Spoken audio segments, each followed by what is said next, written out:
The bus distance in 3 hours is not given. The bus covers a distance in 3 hours with the speed of 60 km per hour. Okay, a bus is traveling and it covers a distance. Distance is not given, but it is traveling at the speed of 60 km per hour and it travels for 3 hours.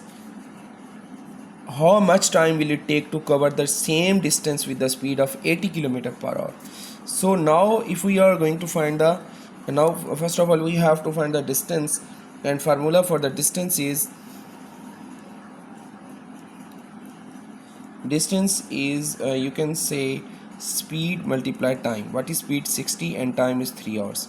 So it is traveling, it has traveled distance 180 kilometer, 180 kilometers. Now we have to find that how much time it will take, and that bus will take to travel the same distance.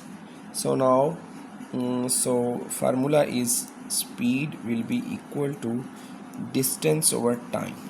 So what is given? We are given the 80 km per hour speed, so write the speed value here. And what is the time? Time is not given, but distance is remained same. So let's do the cross multiplication. After doing the cross multiplication, we will get the answer. You can time will be equal to 180 divided by 80, and it will be equal to 2 whole 1 by 4, 2 whole 1 by 4 hours. I hope you have understand that question.